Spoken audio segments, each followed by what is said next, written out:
Good evening, everyone, and welcome to tonight's webinar. I'm Alex McDonald, and I'm the Commercial Director here at SPCK. SPCK was delighted to be asked to host tonight's webinar, and we're taking this opportunity to introduce you to Diffusion, our prison literacy programme. This is currently a 12-book series of fiction titles which help emerging adult readers improve their reading skills, in turn to improve their chances on leaving prison. All four of the panelists here tonight are SPCK authors, and Alex's book is in this Diffusion range. We make the books available for free for prisons and certain other settings, though it does actually then cost us £5 to physically get a book into a reader's hands. So if you can spare it, a £5 donation tonight will allow us to continue our work to help improve literacy and subsequent life chances. So with that plug over, tonight's event was inspired by Joel Edwards, who is in tonight's audience, we believe. Thank you, Joel, for setting tonight in motion.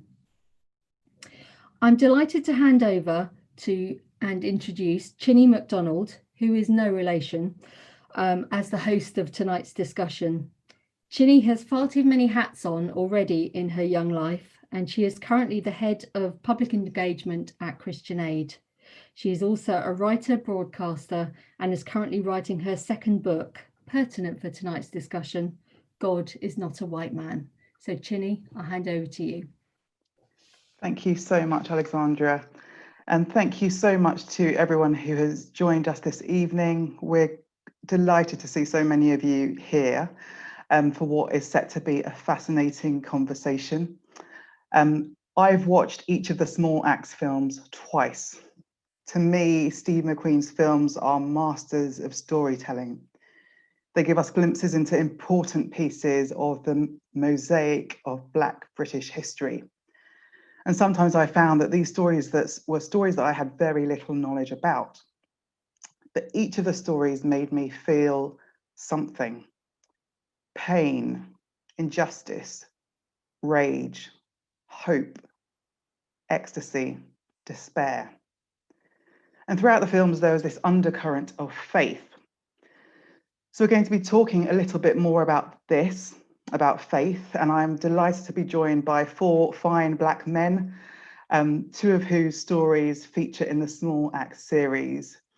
So we're going to be having this conversation with uncles, brothers, as we explore further. So first of all, let me introduce George Luke, a writer and radio producer, and he's also co-author of Leroy's autobiography, Closing Ranks, currently making a documentary also about policing for BBC Radio 4. And he is also a new dad who is getting very little sleep at the moment. And then Professor Anthony Reddie, Black theologian, popular educator, writer, editor, dramatist, and according to his Twitter, sometime funny man. And he is also director of the Oxford Centre for Religion and Culture, and much, much more. Leroy Logan Mbe is a former superintendent in the London Metropolitan Police and was both a founding member of the Black Police Association and its chair for 30 years. His story features in Small Axe in the film Red, White and Blue. And finally, Alex Wheatle, also fondly known as the Brixton Bard, who's a world-class novelist who's penned well-loved novels such as Brixton Rock and Straight Out of Crompton. He was awarded an MBE in 2008, and his story is also featured in the Small Axe episode entitled Alex Wheatle. So I'm going to be asking a few questions to the guys. Please also do post your own questions in the Q&A box that I can see and bring in at any point throughout the evening. So first of all, the personal stories. I'd love to come to Leroy and then Alex. What was it like seeing yourselves portrayed on screen? And what part did you play in creating the films, and what potentially did you learn about yourselves on your journeys? So Leroy. Yeah, well, it was amazing seeing myself on screen and other members of my family, Gretel, my wife, my sister, even my parents, God rest their souls, they passed away, and my best friend Lee John. It really was for me, well, more than the answer to a prayer, because you always want to have a story that is saying something to people. And when it has, and it actually influenced how I was writing the book with George Luke, because just before I met George, I had a grilling from Steve McQueen about, you know, we've chosen your story, but you say you love your dad, but why would you still join the police that beat him up? That don't make sense. And I remember that grilling very well. And it really influenced me about emphasizing more on my spiritual journey and also my connection with my father, because that I believe was a key part of that show and other aspects of the series, that sort of relationship, and being able to you know, play that through the completion of the book, and that running in parallel with the show. And so publication was just before the show went out. So for me, the bells were chiming. It's been resonating, joyful sounds. I've gone through so many emotional, cathartic peaks and troughs. I've been crying like a baby at times, but you know, I was thinking in my autumn of my life, you know, I'm 63 years young, and I'm going through all of these emotional roller coasters. So in essence, it's I feel so blessed and humbled. And just picking up on that, because you have been in the public eye for quite a while, has anything changed since the films have come out in terms of how people are responding to you or contacting you or anything like that? Oh, it's changed my life dramatically, because before I was a spokesperson for either Black Police Association or the charity I helped set up 20 years ago called Voyage Youth, which used to be part of the BPA. And so I was always speaking about things in representing organizations. Now I'm representing myself. And of course, I'm proud to talk about myself, whereas before I'd be very, well, you know, you don't get involved, you know, you don't mix personal with professional. So, but I'm really pleased that people I've identified with the book, some people I haven't heard from in 20, 30 years, you know, ex-colleagues, even with the film, they're saying those two characters are really rogue officers. Are those the two? Are you referring to me and my mate? You know? And oh, I know that sergeant. Yeah. Our sergeant, is that the inspector? That sort of thing. So I've had some really excellent conversations.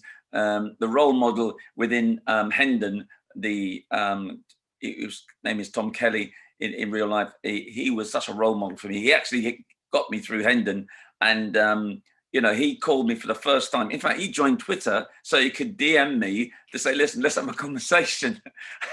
He's only got 3 followers, myself, Lee John, and his daughter. So he joined Twitter just to have a conversation, which was great. So those sort of conversations are worth their weight in gold. Brilliant, thank you. Alex, tell us what it was like for you having your story featured. Well, Chinny, it came about unexpectedly. I joined the creative team about 4 or 5 years ago, just as a member of the writers' room. And one morning, Steve came bouncing in, and he declared that he wanted a narrative about a young Black man who has experience of institutions like children's homes or young offenders institutions or prisons. And one of my fellow writers, Alistair Siddons, he kind of looked at me with a twinkle in his eye, and he said, Alex, that is you. I said, what do you mean about me? And he said, Alex, I've done my homework. I know your journey. And so Steve looked at me and said, Alex, have you been holding out on me? And so for the rest of that day, I related my personal journey. And at the end of it, Steve, I think, and everybody else said their mouths dropped onto the floor. And so it was declared at that point that Alex Wheatle will be an episode. And to be honest, I was quite hesitant. I was thinking, oh my God, you know, I'm going to have all my most traumatic moments displayed on the screen for perhaps millions of people to see. And at first, I felt quite uncomfortable with that. But then I said to myself, oh my days, you know, if I was to choose one director in the world to film my biopic, it would be Steve McQueen. So in the end, I embraced it. And I didn't want to get too close to it though, because as I mentioned, there were some traumatic moments, especially in my childhood. So Steve actually asked me to write the episode, but I felt no, it'd be better Alistair and Steve went off to do their thing. And when I was invited onto the set, and they was filming a scene in my hostel bedroom in Brixton when I was 15, 16, and they had created it beautifully. The wallpaper, the flyers, the posters on the wall, even my mattress that was indeed balanced precariously on paintings. That is really true. And they had created all this, and I was just overwhelmed. And I don't know about Leroy, but it was like an out of body experience, as if I had died and gone to heaven, and was looking down at my previous life. It was quite amazing. And I was there with my daughter. She came to visit the set with me, and I had to retreat because I just became awash with emotion, and I felt the tears just coming up to my eyes, and I could not stay in that space for too long because it was too much and too powerful. And watching it was, for the first time, was exactly the same thing. It was like an out-of-body experience, as if I was watching somebody else, because Shay Cole had played so beautifully. He had that vulnerability. And it's so rare for us in the UK to see that displayed on the screen, a black boy's vulnerability. Usually we're displayed as being tough and hard, but no, this was slightly different from what we're used to. And so, like Leroy, I feel tremendously privileged. I mean, I was just thinking the other day, how many writers alive get to see their life stories played out on TV? Very, very few. So I feel tremendously honoured. Amazing. I can't imagine what that's like to see your own story on film and done so beautifully, like you say. And it's interesting, isn't it, that so each of the films, yours is the one that has your name as the title of it, which was interesting considering they're all stories of people. And so I found that. Do you have any insight as to why that was? Yes. I remember the executive producer, Tracy Schofield, she asked me and Steve and maybe a couple of others to try and come up with titles. And so in the weeks and months we were swapping titles and ideas, and I think most of them are rubbish basically. And I think in the end Steve got probably fed up and said, "Oh, bloody hell, let's call it Alex Wheatle and done." So that's how that came about. I was expecting a profound answer. Okay, so now let's bring in George and Anthony. The films, as I said, have an undercurrent of faith running through them. And what do you think is going on with the kind of powerful spirituality of the broadcasts? Faith seems to be reflected in subtle ways at some times, and more overt ways at other times. For you, were there particular moments where faith was represented well? Start with Anthony. Yeah, I mean, I think the films were just enormous. I think they will probably define my Sunday evenings for quite a few years now, because I think there's something about them that just, I think, sort of narrated my life and many other people's lives. I think the thing that struck me in all of them is this sense of community, it's this sense of being connected to other people. As someone who has done a lot of research and writing around Black spirituality and Black faith, there is something about us as people of African descent that goes right back to our roots on the continent of Africa, whereby we are at our best when we are connected to others.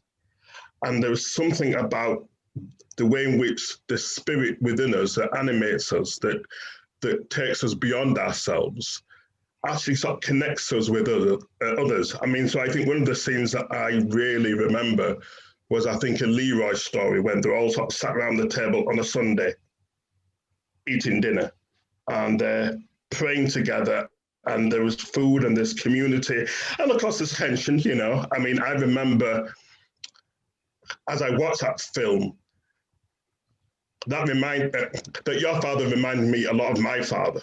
So, you know, it was a very strong patriarch, whom I have to confess I loved, but I was scared.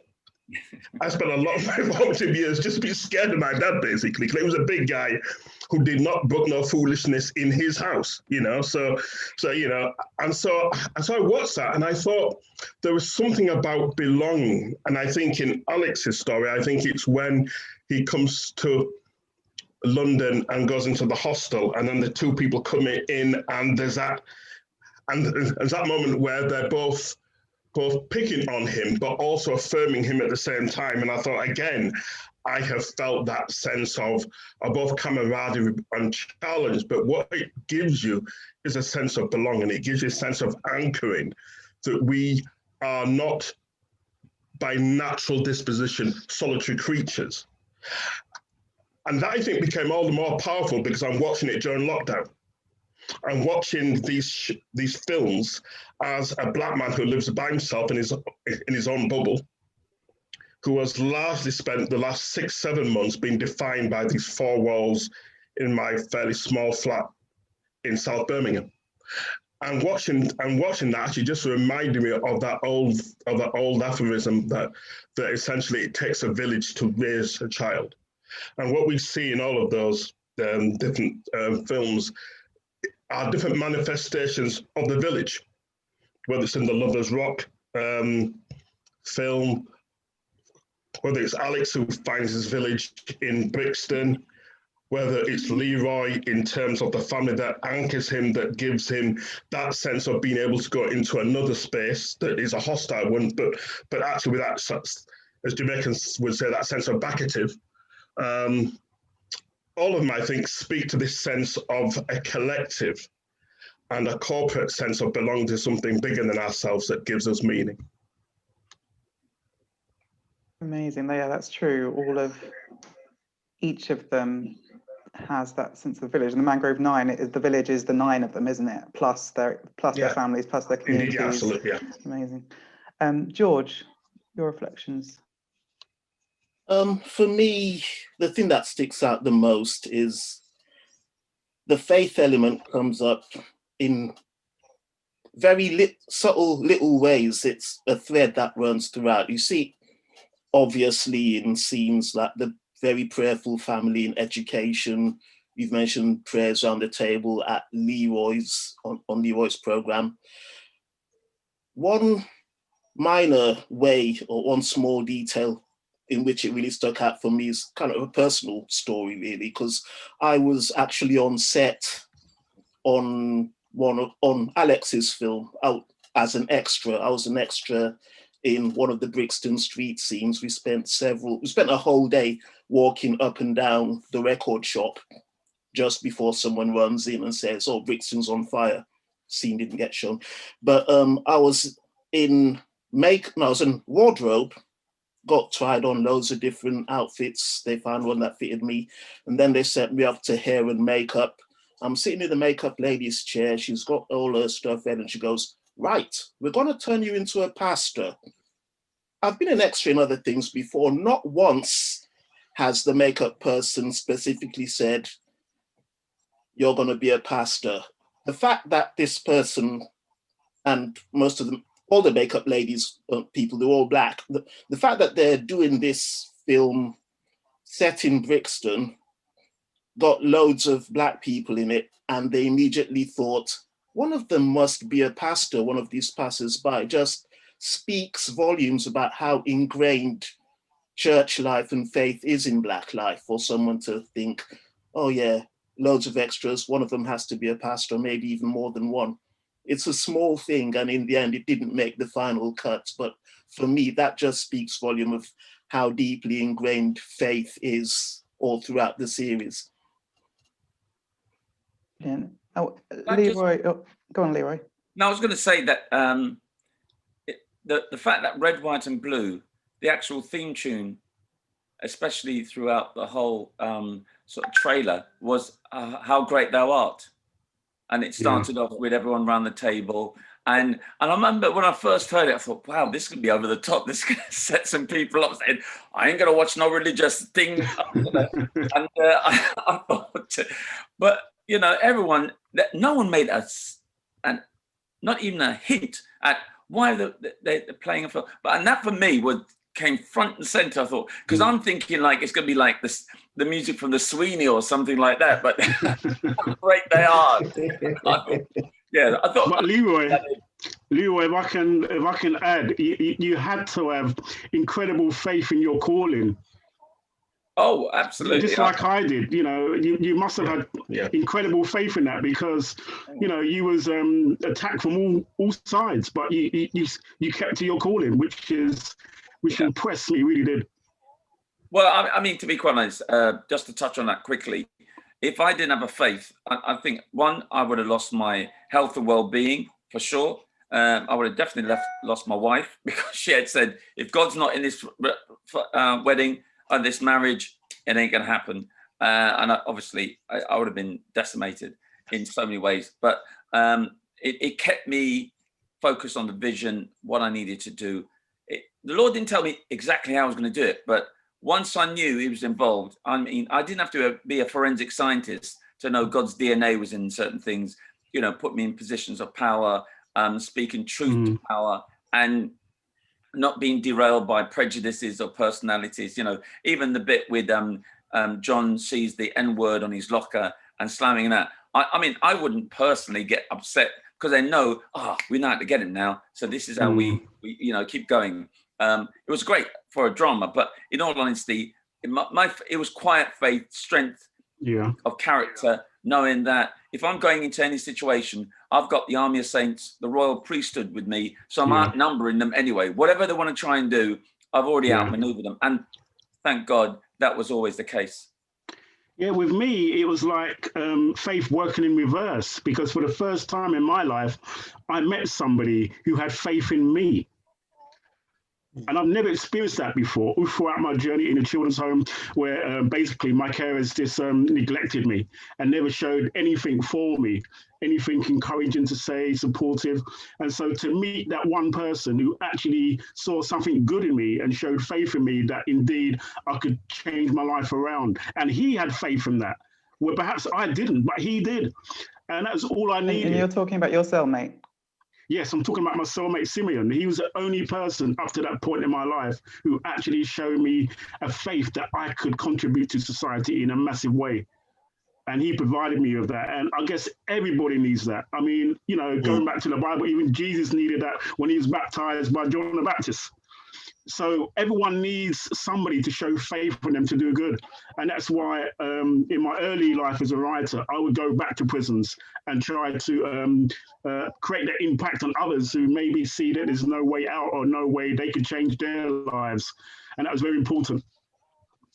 Amazing. I want to stick with this theme of spirituality, because I think we could speak about this on its own for hours. But I want to talk specifically about Lovers Rock, because I'm still like, I just thought that was absolutely a stunning piece of film. It felt like some kind of religious experience to me. And Christianity in Lovers Rock was described in an independent review of the film as both a physical presence and a metaphor. What did you understand Lovers Rock to be saying about faith? Can I come to Anthony? Yeah, I mean, so one of the most influential books that have been published in the last 50 years around Black faith and identity was written by the grand architect of Black liberation theology, a guy called James Cone. And so in 1972, he wrote a book called The Spirituals and the Blues. And the Spirituals and the Blues, he said, were two dimensions of Black diasporan life. So the blues are Saturday night. It's a secular outworking of trying to make sense of what it is to be in a Black body and to be a problem in a world that's been shaped by white hegemony and racism and violence against us. And so Saturday night is defined by this collective way in which the blues speak to this struggle to be human, this sense of wanting to be more than how we are archetypally placed within society in terms of stereotypes. And then Sunday morning, he says, is the spirituals. It's the antithesis, but it's two sides of the same coin. That's part of this larger continuum. And it seems to me that what Lovers Rock is our African Caribbean version of the spirituals and the blues. So there's a sense in which they're both different manifestations of this larger collective I was speaking of, in terms of spirituality that connects us to something beyond us, but importantly connects us to each other.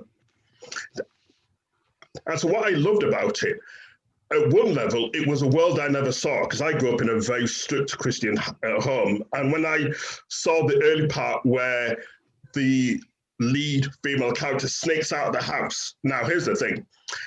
In my head, I sneaked out of the house many times, but because I was afraid of beating from my dad.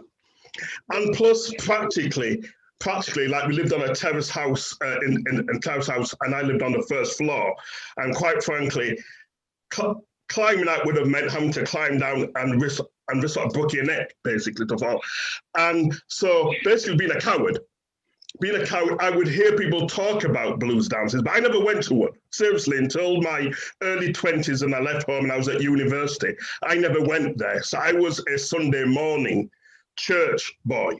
So that was my spirituality. That was the spirituals, but like the blues is what I heard people talk about. And when they spoke about it, and when I watched it last night and it brought back memories, it's another type of church.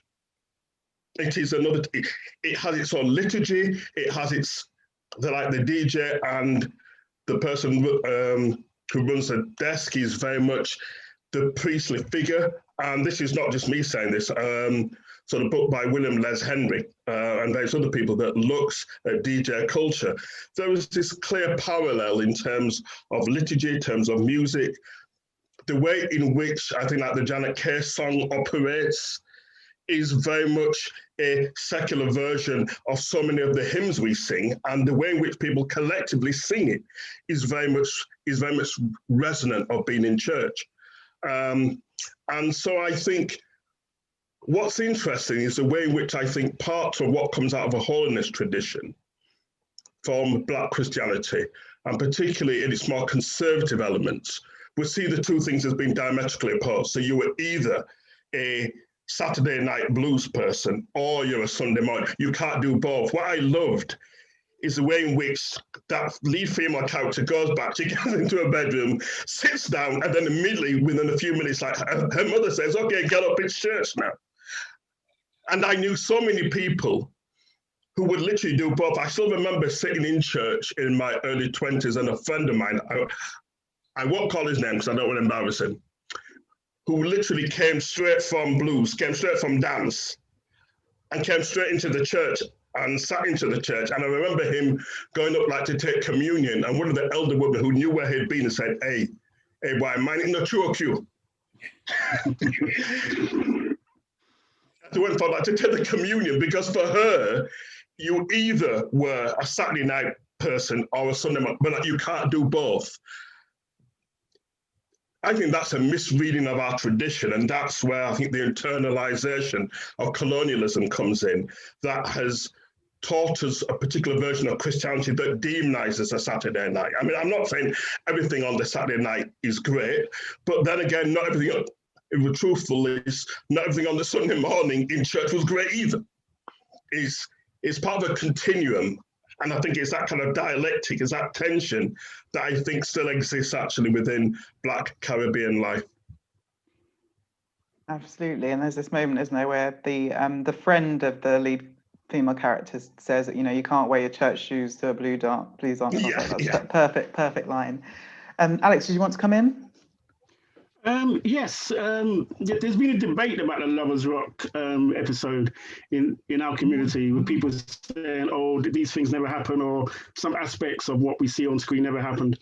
But on the opposite side, you know, there's been also this big debate about certain outings of certain particular gentlemen who used to go to blues dances and terrorize young women and do what they could with young Black women in those days, and it wasn't fully investigated by the police and so on.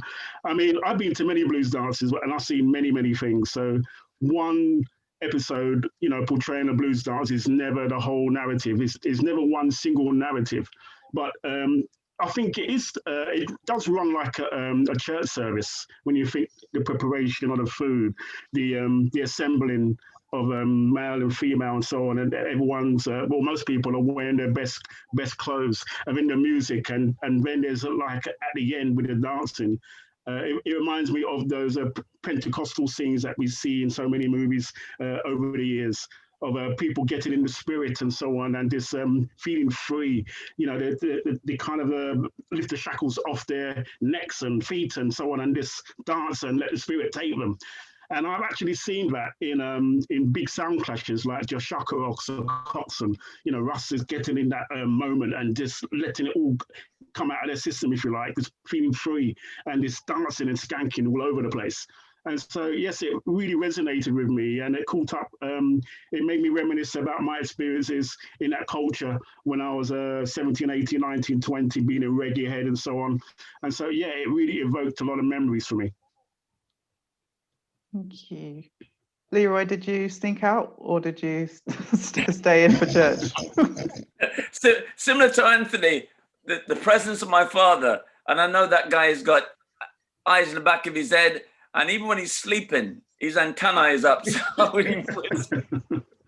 But also, I was a soul boy, so I had a totally different emphasis. I was sneaking back in at, say, 11 o'clock after the Tottenham Royal, yeah, in the sort of 70s. So no, I wouldn't risk it. Trust me. But I think similar to what Alex has said, it's created so much. I think different emotions in people. You know, I watched it on WhatsApp. Why it never happened like this? But because people found those blues parties so precious. Again, it's this coming together of people, because most of us were being blocked out from certain clubs. You know, we as soul boys, it weren't too bad. But, you know, if you were, you know, sticking to your roots and culture, you weren't going to go to certain clubs. They were going to stop you. So they set up the blues for that, some of those reasons. And also it was a spin-off from the rent parties, because people didn't have, you know, the opportunity to pay the rent or the mortgage or anything. So they would have these parties just to get you know, say, come together and so forth. So even my dad used to have you know, one of the two of those parties, and I used to similar. The setting up is part of the ritual, and I love that. And just in closing, this was the thing that really ignited Joel, because Joel Edwards is a neighbour as well. And, you know, he hasn't been that well, and he's on the mend now. He's back on form. And he was so animated. I thought, this has really ignited a man of God. And this is because it wasn't so much the story, it's how people were misinterpreting that scene, those scenes, and what it meant in terms of that uplifting their spirit. And I thought, well, we've got to have a conversation on this, because hopefully people will start to really revisit it and go and have a look at it. Because I've looked at it twice. I think I missed so much in the first viewing of it. And I thought, this is what, you know, it's, for me, it's a masterstroke out of Steve that sort of brings that concern. And I've been really blessed by so many different cultures are brought into it, because, you know, they didn't have to worry about subtitles, anything. They felt the connection emotionally and spiritually. Yeah, and it's interesting, isn't it? Because you don't normally get a set of films that were set in recent enough history, 1600s, 70s and 80s, that a lot of people have an opinion because they remember it, so they might remember it different ways. So just sticking with that, the kind of how realistic the representations were of life for Caribbean communities during that time. Like, did it feel right? Did it take you back in terms of like food, community, music and dancing and church? I want to come to George first, because George and I are African, and for me, there was a lot of it that resonated with my own experience of just being a Black immigrant, full stop, in the UK, but also growing up with a lot of people from the West Indies, from the Caribbean, and therefore understanding that culture. George, what are your reflections on that?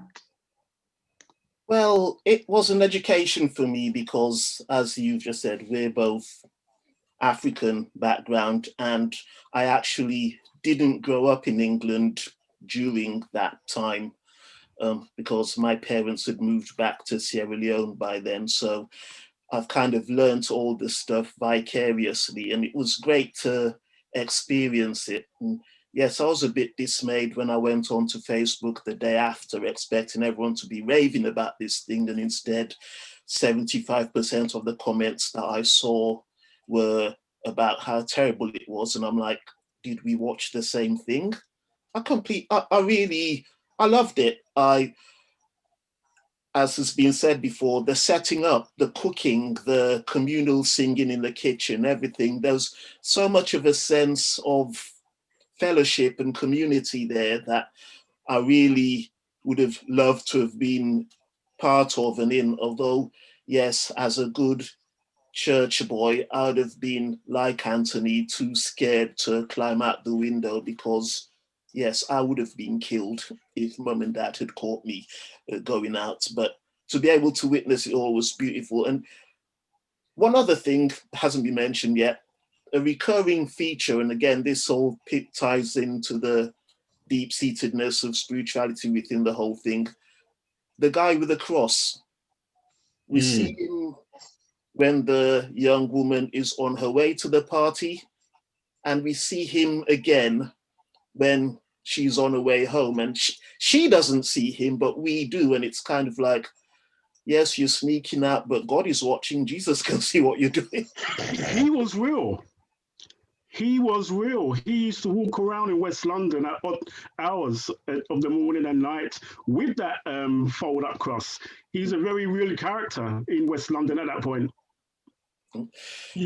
With my experience of South London night buses, what I was expecting was someone to stand up in the night bus when she got on and start preaching, but we got the guy with the cross. It's a bit quieter. Any reflections from others on whether the kind of the portrayals of Caribbean communities at those times, whether they resonated? Anthony? It did, but I think what it reminds us is the challenge of art. You know, I mean, I have said to several of my friends who've said, oh yeah, but you know, I mean, it never went exactly like that. And it's like, yeah, but like, it's not a documentary, it's a film. And as someone who was a failed writer, so for many years, I used to admire someone like Alex, but also actually was very jealous of him, like, because I've got about half a dozen very, very bad half-finished novels sort of hidden somewhere across my flat. And thankfully, I discovered that I was probably better off writing theology books and fiction. But there is a thing, if you're writing fiction, it's always a particular take through the imagination of the writer. Therefore, I mean, unless you're going for some type of sort of Soviet Union type of sort of neo-realism that has to have some type of ingrained fixed representation of life, and even then, it's still a fictionalized, stylized version of it. Because that's how art works, you know. I mean, so I sat there and thought, well, of course, no one dance would have all those things in it, but I'm sure across the breadth of Black Caribbean experience, something like that happens in every one of those places, even though it's a stylized take on it for one particular story. You know, I mean, I just loved it because what I loved about it was made by someone who clearly cares about us as people. And it had an authenticity about it. So even if someone might say, well, it never exactly went like that, it might not be literal truth, but it was an authentic truth in terms of how it speaks to us as people. And actually, I think even something as simple as not having subtitles, for me, said something about the way in which it was a normalized rendition of how we are. And I certainly recognize myself in that. I think a lot of my friends recognize themselves in it. And I think, as I said, but I think also as well, I think the other thing to say very quickly is that because we have so few representations of ourselves, that when something comes on, we then invest so much into it because we want it to be so right, you know. I mean, I remember watching EastEnders back in the day with Black characters. And I remember there's one bit where I think one of the characters was doing the washing up and she pulled her plates out of the soapy water and just put it on the side. And all my family said, no, man, you rinse it. You rinse it first. So the truth is, we always invest presentations of us because we see so few presentations of us that when they come on the screen, we almost get sort of hypersensitive to it. If we had something like BET, for example, in Britain, and we had a wash of so many stories on a regular basis, I think some of our sensitivity would lessen because you would say, you know, something, okay, it wasn't exactly brilliant. I mean, don't get me wrong, this was brilliant, but if it wasn't, just that's fine because we've got another one coming again. The truth is, we don't know when we will ever get another Small Axe again. Can I come in again? Go on, Alex. Yeah, go on. Some people have spoken to me about previous dramas in the early 80s, like Burn and an Illusion and Babylon. Now, if you look at Burn and an Illusion, I absolutely loved it. I think it's a Menelik Shabazz film. But when you think about the main black character now, who Victor Romero Evans plays, he actually almost beats up his girlfriend. Well, he does strike her, all because she doesn't serve him food. And so this kind of criticism, if you like, of the way black people are depicted, particularly one character in the Lovers Rock movie, we shouldn't depict black people in that way. Well, we've done it before. And even in Babylon, Beefy, everyone loves Beefy in Babylon. Everyone loves him. What a great character he was. But near the end, he almost, he does physically assault the white character in his sound system crew, leaves him on the ground, bleeding profusely, and everyone just walks away and leaves him to his fate. And so I get a bit uneasy when people say to me, but you're depicting black men very poorly, when that has gone on in the past and no one has said anything about that. So I just thought I'd say that. Yeah. So I want to stick with that kind of theme of violence, because one thing I want to talk about is black rage. So in all the films, there's almost this undercurrent of black dignity and containment, and almost this black people's version of a stiff upper lip, despite all the injustices that are happening around them. There are some points, actually several points during the films, where I think I find some of the most powerful moments were moments like in Mangrove, where Frank Critchlow is in a cell on the courtroom and he's just full of rage. And also Alex lashing out at his cellmate, where it feels like the resentment builds, or there's a realization about the injustice, and it turns into this explosion of, I think, justifiable black rage. And one of those times is when Leroy confronts the white officers who write the N-word on his locker. Now, you've said that didn't actually happen, but I wonder if there were moments where you did feel that, or you did feel like, no, this is not okay, and therefore lash out. Yeah. I mean, I did raise my voice on certain occasions, but privately. I never did it publicly. I remember one time, I was an inspector this time, so it's after the period that was depicted in the film, and I was just handing over, and it was a really, really tough late turn. I was handing over to night duty, and he just said something that, it was like that microaggression, and it was just me and him, and I got, as they say, got dark on him. And I just told, and I didn't swear, but my Jamaican accent came out strong, and he looked in absolute horror because he'd never heard me talk in, and it's around, you have to switch from time to time so that they know where you are emotionally, and so I had specific times. You got to choose your battles wisely, especially when in an occupational culture like that. They just want to say, that's how these people react, and it just reinforces a stereotype which they've already adopted through the culture, and that's why they racially profile people. And there's this internal racially profiling. So I don't want to build into that. I wanted to deal with things in a sophisticated way. So it doesn't matter how much you try, as Michelle Obama says, you go low, I stay high. And that's how I dealt with it. But where I saw that rage was in how Steve Toussaint played my dad, and you know, and he just wanted his day in court, and I felt that. I mean that because I knew how my dad wanted. You know, the fact that he didn't want anything on his record. He used to pride himself. He didn't want no police to come to his yard, whether it's to join the police or not, whatever it is. Don't bring police at my yard, period.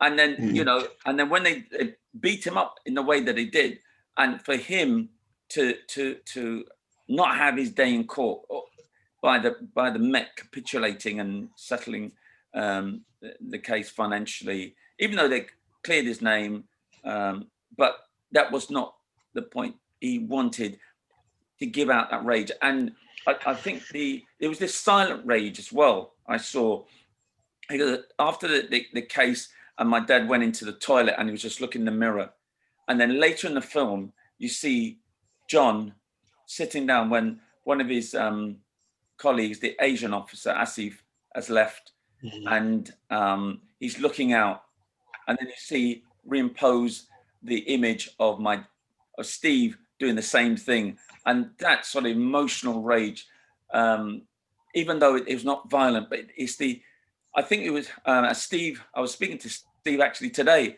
you know, just thanking him on what he did to play my dad, and he said it's this emotional truth, you know, that emotional and spiritual truth that just came out, because he said that's how he had to interpret it, because he could see his father doing that, and Steve's father spoke to him as well. You know, and even John's father spoke around that.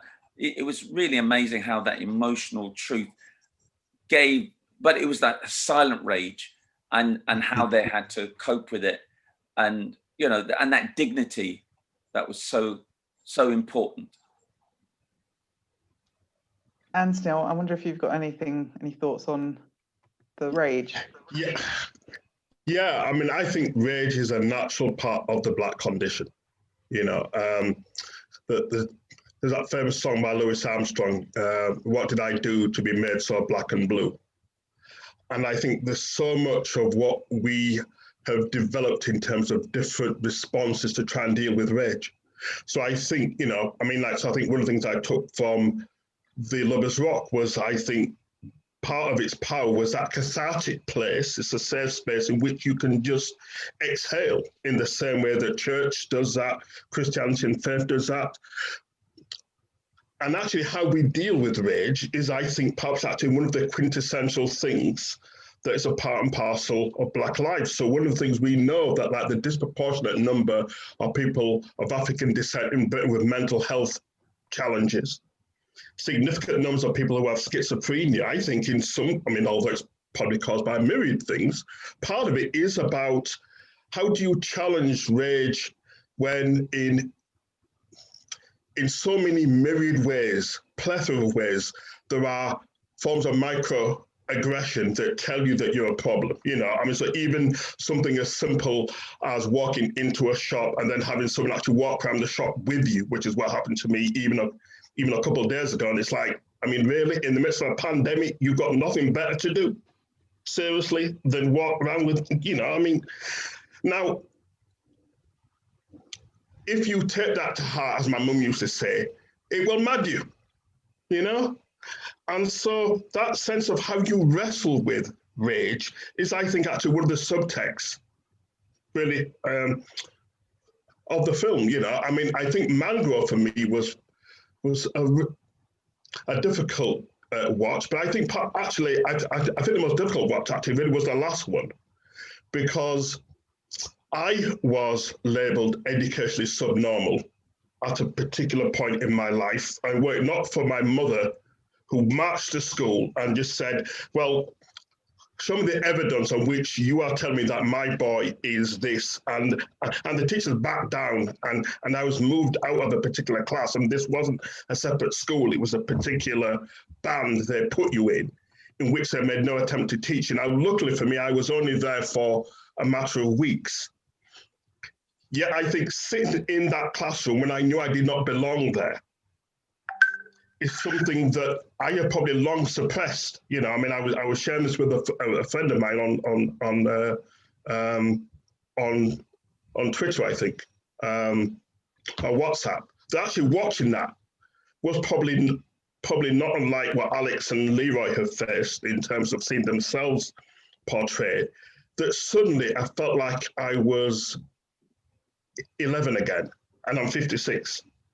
And I found myself feeling as angry that moment as I did when I was 11 years old. Because I thought the sheer injustice of me being here when, look how ridiculous it was. I would help white kids with their homework. Yeah, I was the one who was educationally subnormal. And the people whose help I gave actually were in normal school. So how do you work that one out? So the people who can't do the work are in normal school, and the one who's doing their homework for them is told he's not as clever as them, you know? And to this day, I thank God for the prayer warrior that was my mother, who just marched up, a woman who left school when she was very young, who was not, as far as British society concerned, seen as being educated. And again, in that last film, I saw my mother in the character who goes into the classroom and tells off the man and says, you know, like, you call yourself a Christian. You've not heard the last of this. And rage is such a large part of our experience, and how we deal with it and how we train our younger people to deal with it is, I think, one of the most pressing concerns of Black communities in Britain. Yes, Anthony, I just want to come in here because obviously you were triggered like I was in certain scenes in education. And I think we are triggered because perhaps we haven't processed that trauma and rage that we suffered and experienced when we were young. And I think collectively as a community, we're feeling that and we're suffering from that.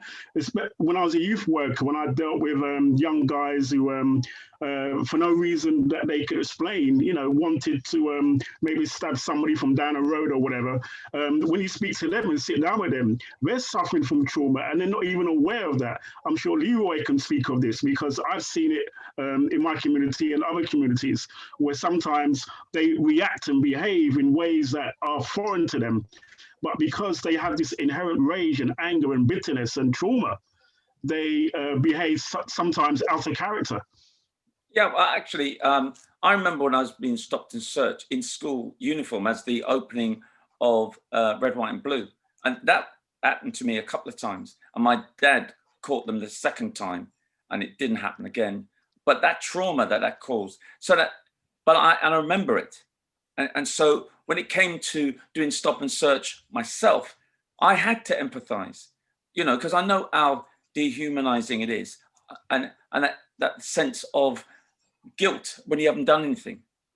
And say, respecting someone and treating them with dignity, to say, listen, I know this is traumatizing, and I know you must feel bad with this, but let's get you out the way of the public. Let's talk to you privately and so forth. But some officers used to love making a public display of it. And I used to say to officers, no, let's take them out of sight, the public. And they used to say to me, well, what's wrong with you? And I said, well, listen, let's just treat people like how you'd like to be treated. Well, some of them like to be treated like it was a rugby room locker, you know, it's just anything goes. But it wasn't locker room tactics that you have to do. You have to have that pastoral relationship aspect. And for me, that still happens now. And it really concerns me, especially, as I said, my charity Voyage Youth, you know, every year for the last 20 years, when you do that Young Leaders for Safer Cities course, they always talk about feeling over-policed and underprotected. And I know it's a big issue, so much so that on the strength of what's been happening with the film and the book, I'm going to be working with one of the larger universities in London to really look at capturing the voices of youngsters and all ages, actually, capturing the voices of people who have been stopped and searched that they want to communicate. And I'm not going to be London-centric. I would like to do that outside London as well, to do some qualitative analysis of how that trauma can really impact on people, and to say, give the Met and the other force areas the evidence to say, this is what you're creating. You're actually creating people who are in this rage because you fuel it, and you wonder why they might react. And this vicious cycle has to stop. So that's something I'm hoping to do. They can always go on my website, leroylogan.com, and see what we're doing, because I think it's really important. Thank you. So we've come to like a natural place where we're thinking about the future, because education, being the last film, seemed to point towards the future. And for me, education was the one that I bawled my eyes out at as a mother of a 3-year-old boy, thinking about the injustice of it. So there's a question that's come in around that says, the Small Axe story on education had a powerful depiction of mother and son in a family. Could the panel reflect on that relationship and spirituality? And I also want to bring in another question that came in before we started earlier today, which is specifically around Black women. So why have most of the Black women been portrayed without social graces, class, or professionalisms, constantly angry? Does this not play down to the awful negative stereotypes already in society perpetuated by the media? So I'm not going to comment on that, because I think, I'm not going to comment on that one. But if others want to come in, either on the mother and son relationship in education, or the portrayal of Black women in society, but also in Small Axe. I'd like to comment on the mother and son relationship in education. I think that was a very important journey for both of them. And what struck me was that the mother lost faith in the educational institution that her son attended. And just like me, when I was young, I lost faith in social services institution, in children's homes, and the police. And so there's a certain parallel there that, as a people, we're constantly losing faith in our institutions. I mean, even you come forward as far as COVID now, and you look at the amount of Black people who are willing to take the jab, and it's appreciably much lower than their white counterparts. And so it still exists. It's still something we have to address, this loss of faith in our institutions. I see Anthony nodding his head. Yeah, absolutely. George. Can I just come in defense of the female characters? Because yes, I saw them as strong. I saw the young lady in Lover's Rock, whose name I forget, but definitely braver than me for reasons I've explained earlier. I would never speak out of the house because I'd have been afraid, too scared, mostly of my mum. And all around, all I saw was strong characters. Letitia Wright's character in Mangrove, going out and spreading the word and talking about teaching trade unionists how to stand for themselves and all that, and practically motivating the rest of the 9 when they were some of them were thinking of taking a plea bargain or whatever, being the strong one who says, we need to fight this case. Lee's mum standing up to Leroy's dad and giving him the motivation to take the step and be a policeman. I see nothing but strong, powerful women in all those films. So yes, I don't agree with that criticism that was made. I see some badass women all throughout those films. I agree. And I also wonder whether there is something around the that trope of the strong Black woman, though, which is one that is sometimes problematic as well. And so it's interesting to think about how we might get the balance right. We've got some. Yeah, there's also the trope of the angry Black woman, but given all that they do, they had a right to be angry. Right. It's very important that we're seen as deserving of our anger and our rage, and we should not downplay that, not at all. So if that makes people uncomfortable, then so be it. But I think it's important that we relate our anger and our rage, especially when society treated us so unfairly. And as you say, there's a few black women in the series that are incredible. I mean, Alfie LaQuaint-Jones, I think she resides in Trinidad now. I hope she's very proud of the way she's depicted on screen. And even Barbara Beese, who was Darkest House partner, she's portrayed in a very strong way also. Yeah. Absolutely.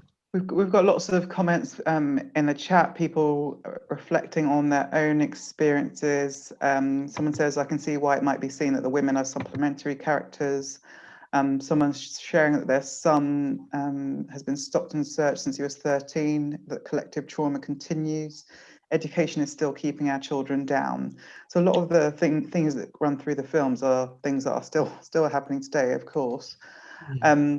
Can I just say something about the timing of the film and the series, rather? You know, it couldn't be better, especially in this Black Lives Matter movement. And you might not identify with everything that Black Lives Matter is suggesting, but in terms of the movement and the consciousness, and it's across diversity. You know, when they pulled out that statue in Bristol, it's mainly white people pulling it down. You know, and that for me says a lot. It reminds me of when the National Front was really big in the 70s. And I remember I used to go on marches as a student, you know, and chanting black and white, unite and fight the National Front. And the National Front went into obscurity, but they've re-emerged especially since Brexit, you know, they come up in so many different organizations, and that emboldenment of this Britishness, which means disadvantaging a lot of people and giving the perception of being advantaged at their expense. So for me, it really needs to show that cross-culture, cross-ages approach. For me, I think the timing of the series is bringing out those social consciousness, that spiritual consciousness, that it's cool to talk about spirituality. And I must admit, in closing, you know, that's why I think there's a divine intervention in terms of how George and I worked on a book. Because I remember when I met George, I really didn't want to talk about my spiritual journey, but it was Steve McQueen who really, that's what you're about. And I needed someone like George to say, listen, is this authentic or not? Because he would blow me down in flames if it wasn't. And that spiritual journey, I think, is so important for all of us to talk about. You know, we're spiritual beings. We're not just flesh and blood, you know, and our consciousness, especially as Black people, what we've had to go through slavery and what kept us strong and you know, go through so much aspects of history, imperialism, colonialism, institutional racism, everything that's still happening now. I think that there is this consciousness of being open and don't feel ashamed for talking about these things. And I'm seeing that allyship that's starting to build as well. And I just hope that we, as you know, it's people power in essence. We come together and say, listen, we are not going to be defined by certain extreme right wings or whoever. We are going to be a people that really has to get a grip of what is happening in our society, change our education system, don't hairbrush history, and really be open and honest to say, listen, even if I feel a bit vulnerable about, you know, talking about prejudice, and even if I'm white, I'm talking about, well, I'm not racist. Well, let's have that honest conversation. And I just like to think that the series has brought that spiritual dimension of conversation, honest conversation on the agenda. I think Leroy is perfectly right, and we have to salute Steve McQueen for showing these incredibly close scenes. I mean, for instance, the example I want to bring forward is the one where Simeon, basically, when I'm in pain, absolute pain, he embraces me. He embraces me and says, tell me your story, brother. I mean, how rarely do we see that depicted on screen? Another Black brother showing compassion for another Black brother. You know, so we need to speak about these issues that we have when we share and what we experience. I think it could lead to healing. So that's what I'm really looking forward to now the series is closed. And I'm especially I'm looking forward to other filmmakers, female filmmakers who can relate their own stories and bring that to the screen. I mean, I'm very much looking forward to that also, because obviously we had 5 episodes and we cannot tell every single narrative in 5 episodes. So all the more are welcome. Brilliant. Oh, George, come in. Just a little bit to add. One of the scenes that really stood out for me, Steve's a master at these, I call them unspoken scenes, where it's not what's in front of you that matters, it's what's happening way in the distance. And it's the scene in Red, White and Blue where we, or rather the camera, is still in the car in Hendon, but out in front, out through the windscreen, there's Leroy and his dad way out front. We can't hear a word they're saying, but they're clearly having a great conversation, and then they hug. It reminded me, well, personally, I co-wrote the book, and I started working on the book shortly after my dad died. And in the first couple of meetings that I had with Leroy, what came through quite strongly was his relationship with his dad is a core part of this, and you've really got to, and partly because I was missing my dad and thinking about my dad a lot, I kind of channeled all that into writing, getting Leroy's relationship with his dad right in his book, and seeing that unspoken scene of the two of them, dad driving into Hendon, probably through the teeth, I don't know, but he drove him there and they're having that deep conversation and then hugging, just gave me a great warm glow inside and reminded me of everything that I'd done with Leroy on his book. It was just Can I just build on that very quickly? I mean, that scene is not just dramatization. I mean, that actually happened. And that sense of validation was so important to me, because I don't think I would have lasted 3 days, much less 20 weeks at Hendon, because it was, I knew it was going to be such a hostile environment, and I didn't underestimate in any shape or form. But that validation, because my dad had to put aside that only literally weeks earlier had been badly beaten up by police, and he's now having to put that to one side and show his love for me. And for me, until this day, I'll never forget it, because it meant so much. And then 17 years later, he gave me the full endorsement of saying, well, I suppose you did the right decision to leave your life of science and go into policing when I got the MBE in 2000. And I'm glad I accepted the MBE, because some people say, oh, you know, the empire, you shouldn't do all that. You know, you're building the imperialism. I received it from my parents. I actually, they went from the boat of Windrush generation. They weren't actually on the Windrush, but that generation, they came over on a boat to Buckingham Palace. And that's what it meant for me. And on that same day, he said, you've done the right thing, because within 2 years, both of them had passed away. And I would have left broken if I'd known we never had that conversation. So, you know, these things play out in such an important way. Yeah, I felt the same, Leroy. Yeah, I felt the same, Leroy. If it was me, you know, I had such a devastating experience in a children's home, and then here I am, 2008, holding up an MBE. And so for me, it wasn't this something of empire, it's something of my own journey and what I survived and what I've overcome. Yeah. Yeah. Thank you. These are real stories, aren't they? Anthony, come in. Yeah, I mean, I think what I took from all of the stories at their best is this intergenerational part of our community and the way in which elders, you know, I mean, what really moved me actually was the scene with Alex and Simeon in the cell, and the way in which this older brother, you know, I mean, a particular bit where I think your character tries to attack him. And the guy just holds you and says, you know, I mean, I know you're angry. Tell me your story. And there's something about which I think we constantly need to be vigilant on, is that a younger generation will not just pick up the story by osmosis if we don't tell them the story. And that's what I think is powerful about this, because it's of a particular time. It's rooted in a particular history.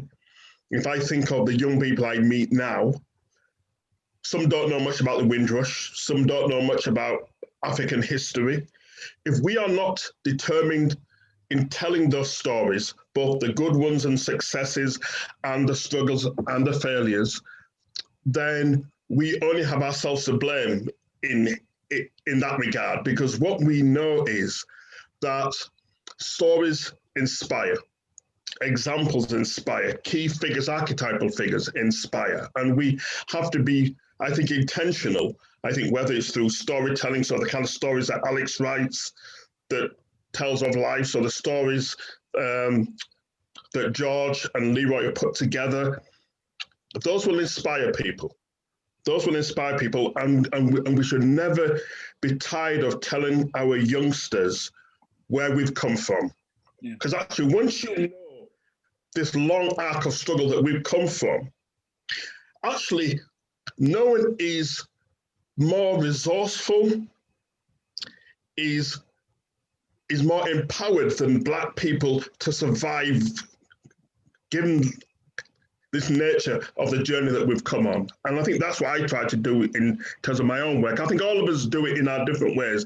I'm not prescriptive in terms of how we do it. It's just important that we do it.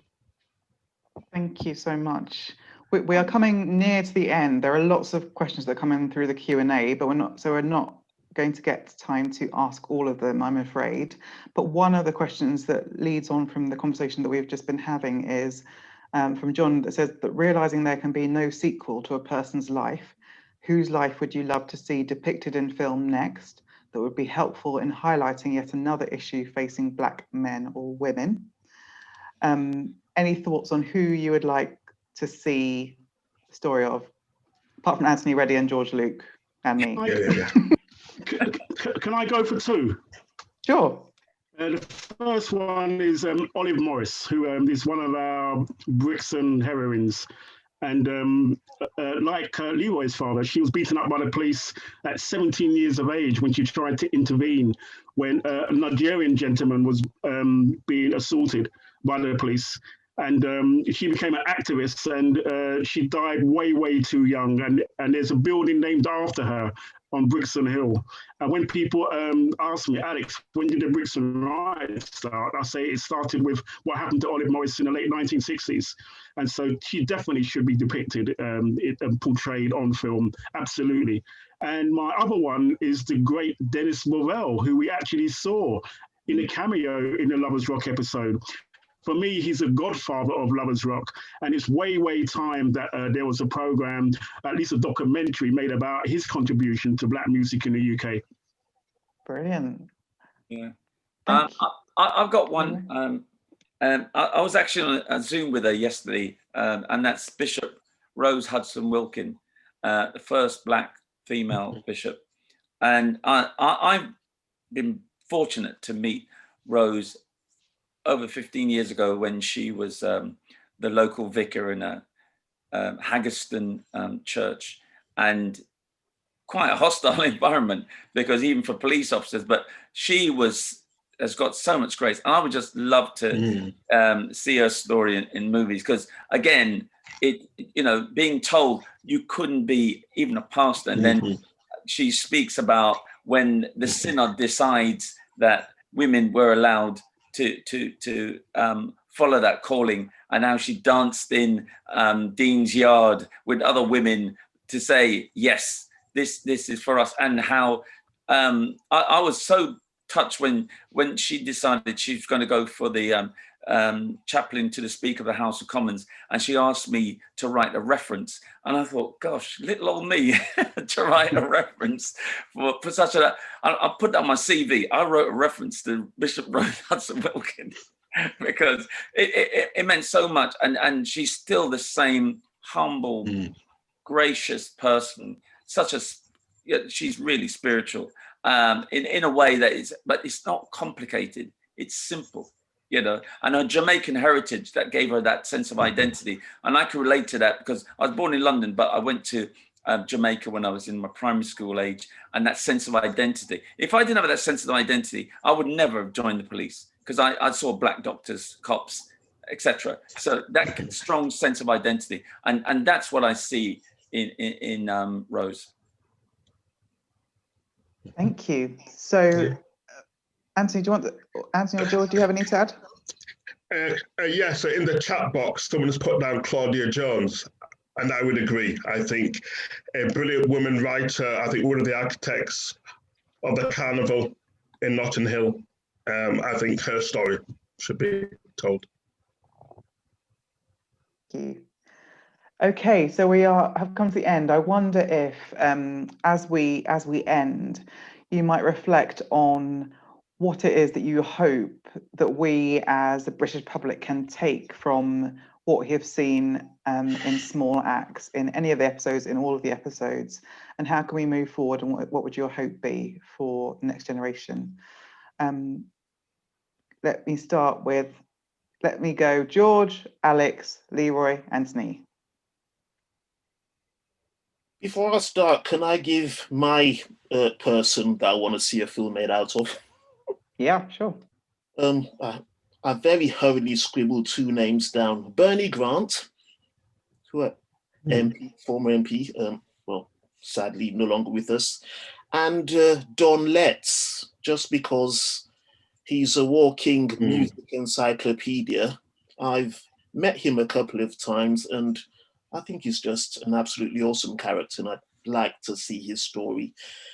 But in terms of what I'd like people to take from Small Acts, can I come back to you on that one? Because I'm still thinking about it. Sure. Alex? What I'd like people to take from Small Acts is that all our narratives are very important and are valuable and worthy to be told and related to, I think. And what I really hope for the future is not just for the BBC, but for all the other broadcasters out there to look at us and think to themselves, you know what, the Black community has so many stories to tell, and it should not just be about our Black pain, but should be about romantic comedies, science fiction, crime, whatever it may be. And we should all be seeing those narratives on the screen. So that's what I'm looking forward to. Thank you. Leroy? Well, actually, Small Acts is not the end. I think it's got its tentacles out. It's planted those seeds, and we'll get a harvest. And some of those seeds have already started. Alex and myself, we've actually done the starting of a BBC Teach learning program for each of our episodes, and I believe the conversations that those 4-minute videos, which takes in bits of the episode that it's related to, I think will really help young people, more likely Key Stage 3, but I think it can actually you help those in Key Stage 2 in that transition from primary to secondary school, and especially those youngsters who think, well, no one looks like me, and they're not hearing my pain, and they're not a role model, and they haven't got that cultural understanding and of what I'm going through. So I'd like to think that we're all going off to do that piece of work, and it's going to be accessible on the BBC website, so teachers can download that, or, whether it's Saturday schools as well, which is one of the great things coming out of education, the importance of Saturday schools. I myself really valued that. And so I would like to think even those things that's already been developed, and I believe they're doing them for each of the different episodes. It will be a learning process, which I'm open to so many different opportunities just coming out of those little things, and never discount Steve McQueen, coming out with something. There's some stuff in the pipeline that he's just going to build on Small Acts. Small Acts is just a springboard. Yeah. There's a lot more to come. But also I want to just say, just want to name check Joel Edwards. I'm just glad that Small Acts can get Joel Edwards. He was like a dog with a bone on this thing. Listen, know what you're spoken about. So you had your way, Joel. Well done. Thank you. Anthony. Yeah, I think what we've seen through Brexit and post-Brexit is this resurgence of white English nationalism that wants to try and take us back in time and has portrayed us as a problem, and we see the deportation of the Windrush generation. What Small Axe says to me and it should say to everyone else is, we are an indispensable part of British life. That we have made Britain the better. If you want to talk about Great Britain, then we put the great into Britain. And we have transformed this country post-war. And Small Axe is a celebration of all that we have brought through trials and hardship and tribulation. We have made a contribution to this country that is yet to recognize what we have brought, and yet we're still here and we're still fighting and we're still making a difference. Oh, by the way, Joel just said he's a happy dog with a lovely bone. I was thinking of whether to mention him again because I know he's embarrassed about all this attention. But It's a Joel loving. George. I just want to say stories are powerful, just to reiterate. That's the one thing that comes out of this for me. Stories are powerful. Small Axe has set something in motion and we just need to run with it. And in my work, in my life, I certainly am continuing. On the back of working on Leroy's book, I'm now in the middle of making a documentary for BBC Radio, in which I've heard quite a few police officers' stories. We had an amazing experience. I'm working on it with Hugh Muir, who's one of the editors at The Guardian. And we had this amazing experience last week where we took a young police constable to a college campus in South London, basically threw him to a handful of young students, young Black kids, well, I shouldn't call them kids, they age from 16 to 20, young Black people, to talk it out, basically. What is it that, why have you had problems with the police in the past? What have your experiences been like? And he went in with wearing this pink Dragon Ball Z hoodie, and he had those young people eating out of his hand almost. And it was a brilliant atmosphere just to hear the honesty with which they were all talking back and forth. And as has been said earlier, that sort of thing needs to happen. And thanks to Small Axe, it is happening, and long may it continue. Thank you so much, all. Well said indeed. Even though I had absolutely nothing to do with Small Axe, I am so proud of those films as pieces of Black British history that we can show to our children, and I will watch again and again. And thank you to each of you for joining and for speaking so candidly. For Leroy and Alex for sharing your stories as part of the Small Axe series. And thank you all, and thank you to SPCK for putting this together, and thank you to all the attendees. Have a wonderful Christmas.